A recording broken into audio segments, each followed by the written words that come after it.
Welcome to the Design Mind Frogcast.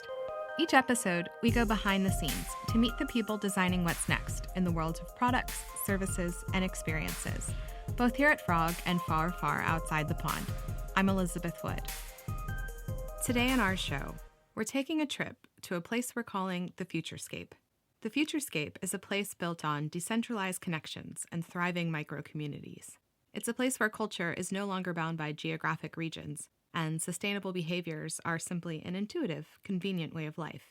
It's also the subject of a new Frog report.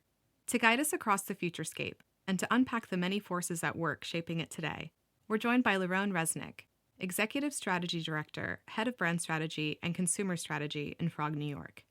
Liron worked with a team of frogs to take a look at what's ahead for people, business, and the planet, and along the way uncovered 6 major pillars and 12 macro trends that are changing the landscape of tomorrow. Here's Liron now. I think each generation probably believes they live in the most interesting times, or the things that are happening to them are the most important or kind of fundamental. I do think, if nothing else, we're living in a bit of a change tsunami. There's so much changing so fast. Obviously the pandemic is an accelerator, but even other social, economical, political waves that we're seeing, it just makes our time really interesting. My name is Liron Reznik. I'm an Executive Strategy Director, Head of Consumer Strategy and Head of Brand Strategy at Frog, based in New York City. In my role, I focus on bringing together the combined power of strategy and creativity to fuel progressive outcomes that drive growth. I'm very eager to create the new. I like to live in future tense and help our clients do the same. In Steve Jobs' word, help our clients see around the corner. Trying to see around these proverbial corners, often of structures that might not even exist yet, can be overwhelming. But Liron and team have a good head start, informed by the work they do with clients every day. Change will happen. Things are always going to evolve. The future will come and it will bring change, but we get to choose how to respond. And I think that's what this report tries to posit. I don't think we're trying to predict the future. That's a fool's errand, I think. But we are, I think, trying to look and just have some observation of what are some of the things that are potential opportunity creators. So with that optimistic lens, what could actually lead us to do things that are value add, that are interesting. I think just in general of what we do every day at Frog and the experiences we design or the problems we try and help solve for our clients, I think it's kind of imperative to be a little bit optimistic. Otherwise, it's very difficult, I think, to come up with solutions that would work well. And I think the Futurescape, as you read it and as you go through it, hopefully gives you a little bit of hope that we can change the world in big and small ways. As Liron says, this report is not about predicting the future, but it is shining a spotlight on the movements that are most positioned to have an impact.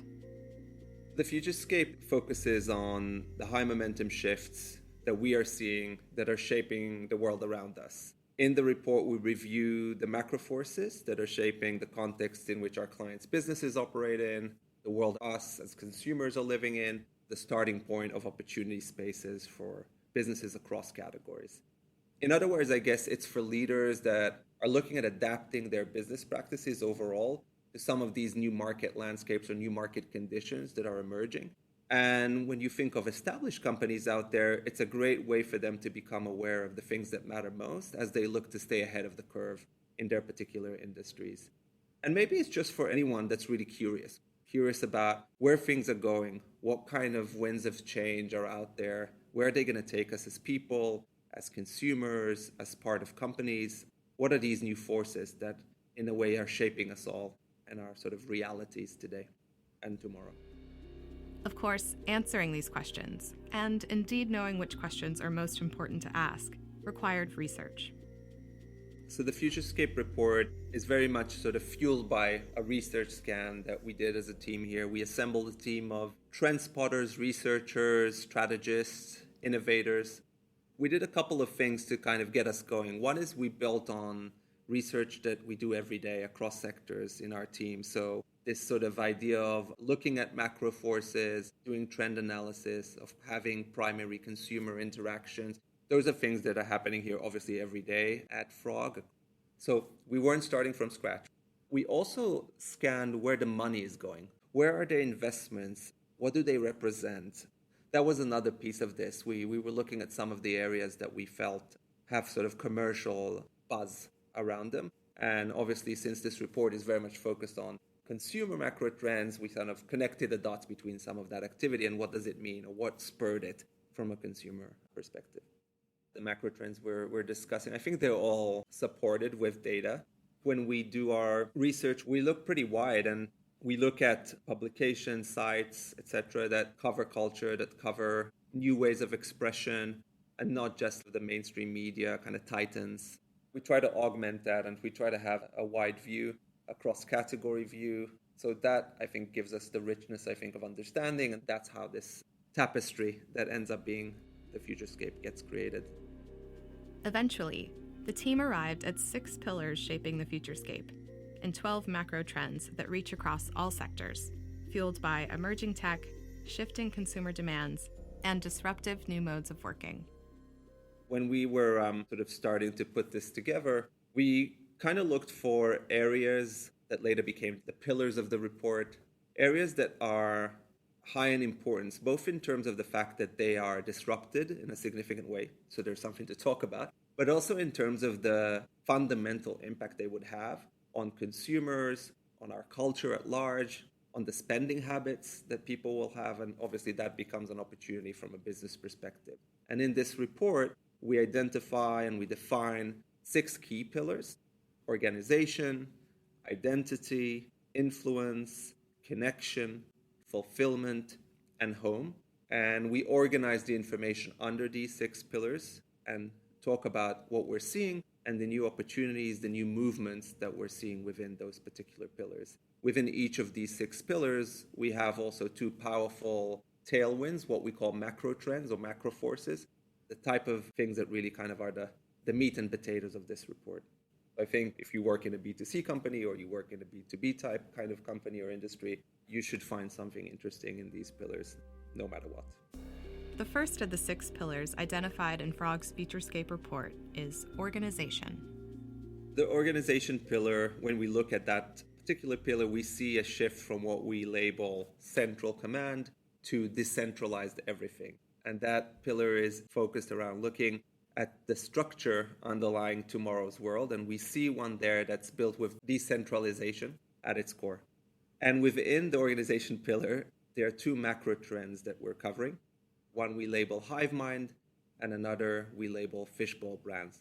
Hive mind is about the fact that brands and consumers are creating a new relationship that's much more collaborative, much more around co-creation. So brands and consumers are starting to make decisions together. And we kind of thought about it as this synchronized buzzing hive, but without a queen bee, where the organization or the brand used to be that queen bee.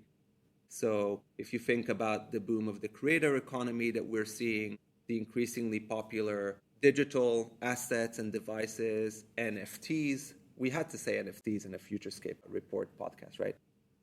Consumers are much more involved in sort of shaping the future together with the brand owners, that sort of hive mind mentality. There's some really interesting stats in the report. We talk obviously about the rise of Web3, the metaverse, DAOs, decentralized autonomous organizations. That is obviously something that's highly in the news. We also have some interesting statistics that are sort of eye-openers. One that comes to mind is that 88% of brands agree that collaborating with consumers drives revenue, and 81% of consumers said brands who collaborate are more authentic. So we're seeing that dynamic from both sides of the aisle, if you will. We also have another macro trend we call fishbowl brands, and that particular macro trend is about the movement towards 360-degree data sharing for greater understanding, greater consumer empowerment, and this notion we label radical transparency. And the fact that when we look ahead, transparency really means no surprises. People want to have that sort of 24/7 access to tools that give them and provide them on-demand information about the products and services that they use. They want to be able to monitor, manage, predict their experiences. So we're seeing that shift of power and control that's driven by transparency to the consumer side here. And brands becoming a little bit like ones operating in a fishbowl. We can see through them. Pillar 2 is identity. Our second pillar is identity. The identity pillar is focused on the shift that we're seeing from what we call a rigid frame to a multidimensional canvas. And within the identity pillar, we have two macro trends. We label them malleable masculinity and extended identity. I'll start with malleable masculinity. There's this sort of critical examination, in a way, of masculinity that's no longer just reserved for the avant-garde kind of members of society. It's much more common today. It's having a big moment, and we're seeing it across the board. As a result, we see that the boundaries between traditional masculinity and femininity are blurring, and we see genderless expressions on the rise, or as Joseph Altuzor, the designers, will call it genderful expressions that are on the rise. Masculinity is no longer as constrained, as prescriptive as it used to be traditionally. There's much more richness, there's much more depth to it today.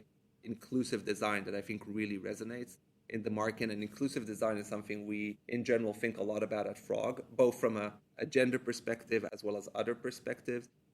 The second macro trend within this pillar is extended identity. And this one is interesting. It leads us towards what we call virtual life. So identity no longer being confined to physical appearances or just the real world relationships we have, but very much formed within immersive digital worlds and experiences that give us as people the freedom to construct identities that are in some ways entirely separate from our real life ones.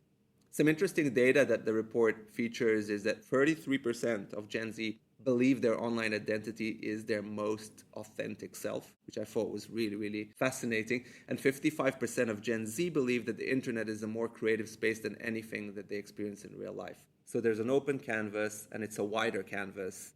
And if you're in strategy and innovation, those are the things you want to hear. It gives you so much freedom to create the next. The third pillar is influence.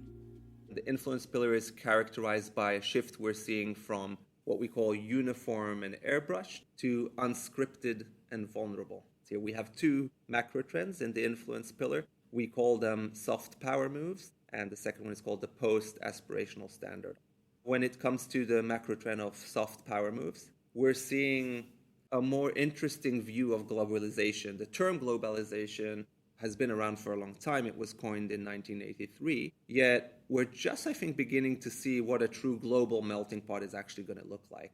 Over the past few years, we've seen global forces and culture really gain prominence. If we take South Korea as an example of a country that's punching above their weight, if you will, culturally, their government has really doubled down in this area of soft power or cultural power. The investment over the past few years has been helping it gain prominence, a big part of the South Korean economy.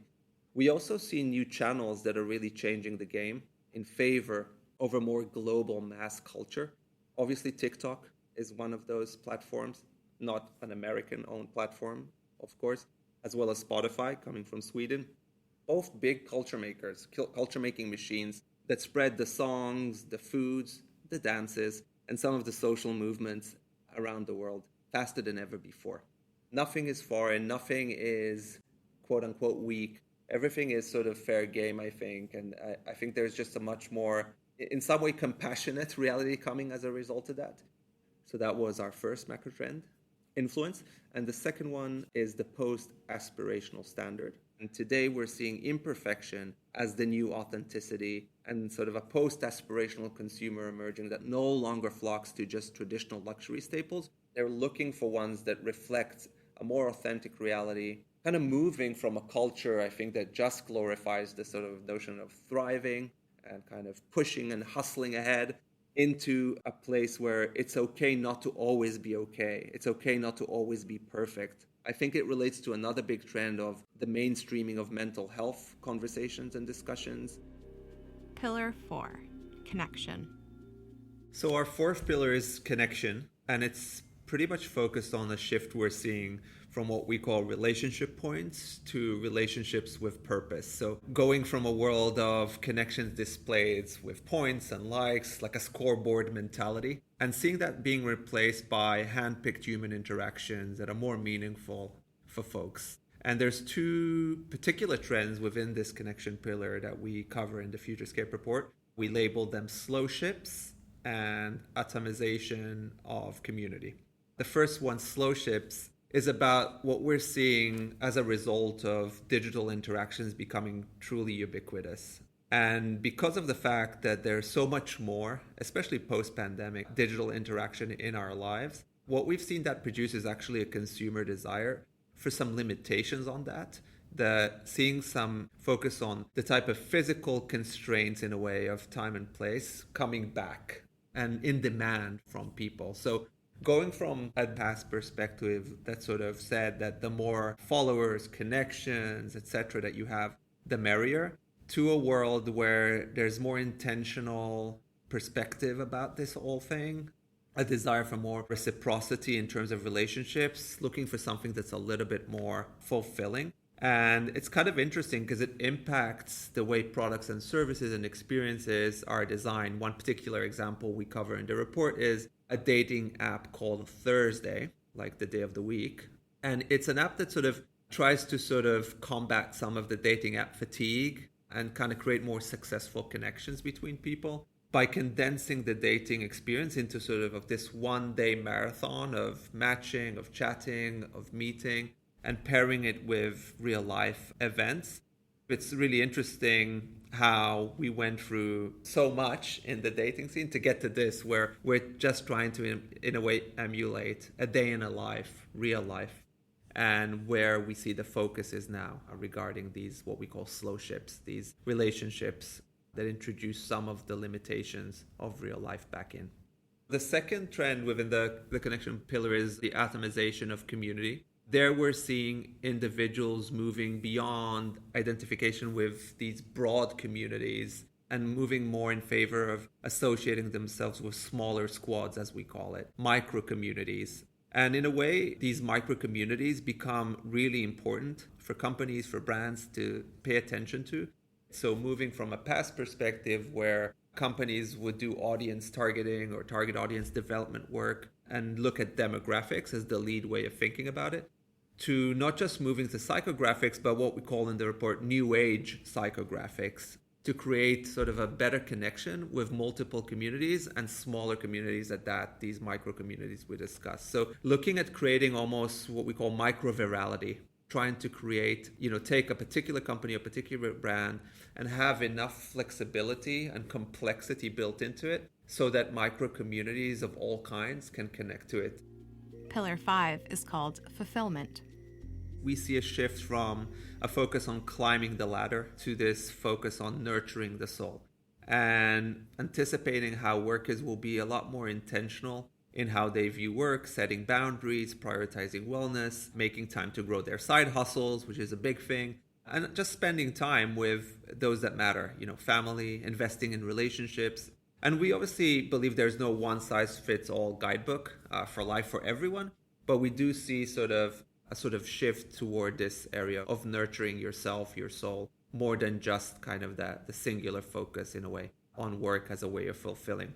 So the first trend in this pillar, the great rebalancing, obviously will pretty much be familiar, I think, to all of us that have gone through the pandemic and seen how there's really been a focus to set some boundaries between work and personal lives, to invest more in relationship, wellness, and travel, and also kind of pushing a burden on companies to meet workers where they are with these new needs and expectations, with increased flexibility, better working conditions. We're not talking about ping pong tables or foosball, but other things that really matter today in order to retain talent. So moving from this kind of perspective of the relentless grind and this sort of first one in, last one out mentality to a world where people are basically saying, don't push my boundaries. Workers don't just want a band-aid for burnout. They're asking more from their employers in terms of wellness policies. We've seen the rise of holistic medical plans to cover mental health, more vacation days, more flexibility in location. All of that has seen sort of a true rise over time. One interesting, obviously, example of the impact of that is the incredible rise of the corporate wellness market. It's projected to be $97 billion by 2027. It's growing at a CAGR of 6.9% annually. So we know Headspace, we know Calm, mindfulness became the new power move, and people's demand for it has really impacted corporations. So we're seeing things that once were just in I will call it the personal space, entering the professional space and kind of creating this great rebalancing that we detail in the report. The second trend within this pillar is the agency economy. And there we're seeing the fact that people are spending less time on commutes, on social outings, looking for greater financial flexibility at the same time from their side hustles, etc. We're seeing also a lot of people quit their pre-pandemic jobs. We've seen that over the last year or two. And there's in general sort of a focus on pursuing passions full time rather than sort of climbing the corporate ladder and reclaiming agency over our lives in a way. So in this new era of work, promotions are going to be assessed also in terms of time and interest, not only monetary compensation. Maybe some would say this has always been true, but I think it's just become even more true now. So kind of going from a working 9 to 5, as the song says, it's all taking and no giving mentality, to working 9 to 5 with a passion and a vision kind of driving you and being the force that determines what you focus on. And it's sort of interesting now that some of the more dynamic parts of the economy and culture are driven by this particular dynamic and trend of the agency economy. One that I like to think about is gaming. Gaming has become so important in terms of maybe the most important form of entertainment for young people today, and gaming mechanics and behaviors sort of translating to other areas in real life as well. But we've also seen this rise of pay-to-earn gaming, which we talk about in the reports, and how actually that has now become another way to fulfill a passion and to make a buck at the same time. We've also seen TikTok shopping as an example, allowing creators to promote and sell products through partnership with Shopify. So all of these different ways to actually take agency and follow your passion and your vision and be able to actually use that to sustain yourself in all ways. So that's the agency economy. The sixth and final pillar is all about home. So our sixth pillar is the home pillar. We have two trends here. Alexa Save the Planet is the first one, and ambient climate behaviors is the second. And this pillar, the home pillar, focuses on the shift from this all or nothing eco-warrior stance that we used to see more to a world of casual climate routinists. The fight sort of against climate change will shift in a way from something for radicals to something that's very much a routine for all of us, becoming increasingly ingrained in the fabric of daily life. So the first trend here, Alexa Save the Planet, is about how brands are realizing that things like carbon offset payments, mission statements, and PR campaigns about them taking a stand on climate actions are great, but they're insufficient to meet the challenge ahead. And instead, they're beginning to incorporate sustainability measures directly into their business strategy, their products, and they provide consumers with effortless climate active features and services. I think consumers are going to look to brands to make it easy basically for them to make positive choices. So moving again from a past where in a way brands took a billboard stance on climate, they sort of focused on messaging or focused on sustainability reports or what have you.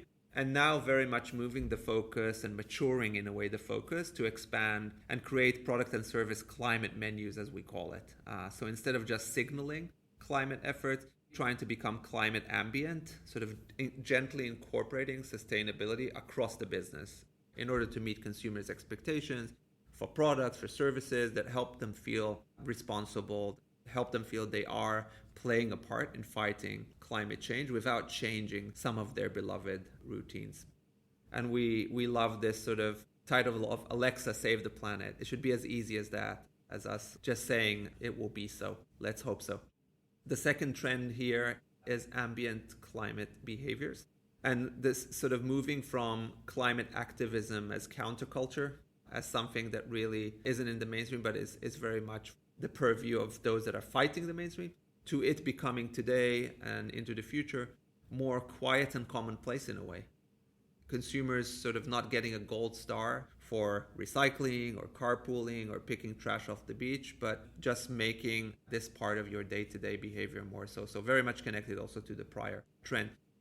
Some interesting details in the report in relation to this one. The resale market growth. You can think of a brand in fashion, for instance, like Depop, and how they have become a juggernaut, especially with the younger generations.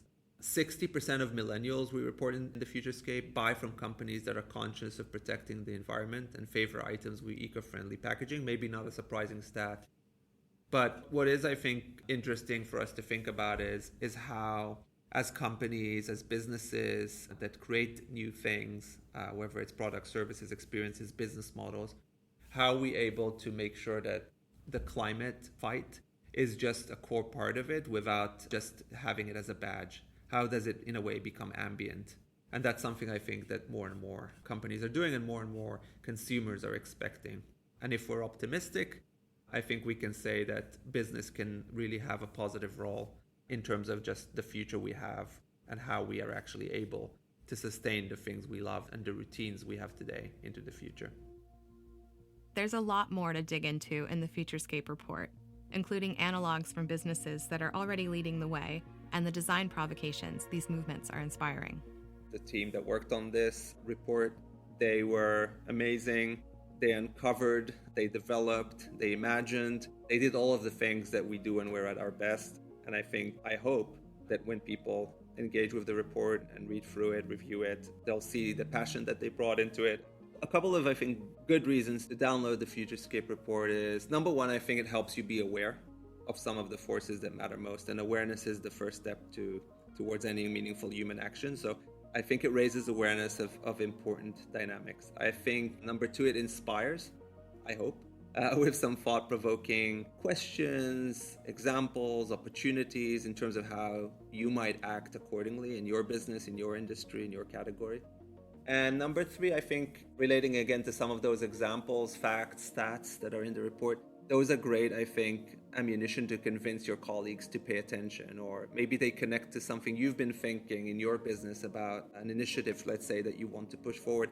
Maybe in this report, you'll find some of the things that will help you from an evidence perspective push that particular initiative forward. And that would be an amazing thing, I think, for us if that happens. This inspires people in a variety of companies, brands, businesses to sort of write the future, if you will, in their way as a result. Hopefully that happens. We'll see as the future unfolds. That's our show. The Design Mind Frogcast was brought to you by Frog, a leading global creative consultancy that is part of Capgemini Invent. Check today's show notes for transcripts and more from our conversation. We really want to thank Liron Reznik, Executive Strategy Director, Head of Brand Strategy and Consumer Strategy at Frog New York, for joining us today, and for all of the authors of the Futurescape report for sharing with us their vision of the forces at work shaping tomorrow. We also want to thank you, dear listener. If you like what you heard, tell your friends. Rate and review to help others find us, and be sure to follow us wherever you listen to podcasts. Find lots more to think about from our Global Frog team at frog.co/designmind. That's frog.co. Follow Frog on Twitter at @frogdesign and @frog_design on Instagram. And if you have any thoughts about the show, we'd love to hear from you. Reach out at frog.co/contact. Thanks for listening. Now go make your mark.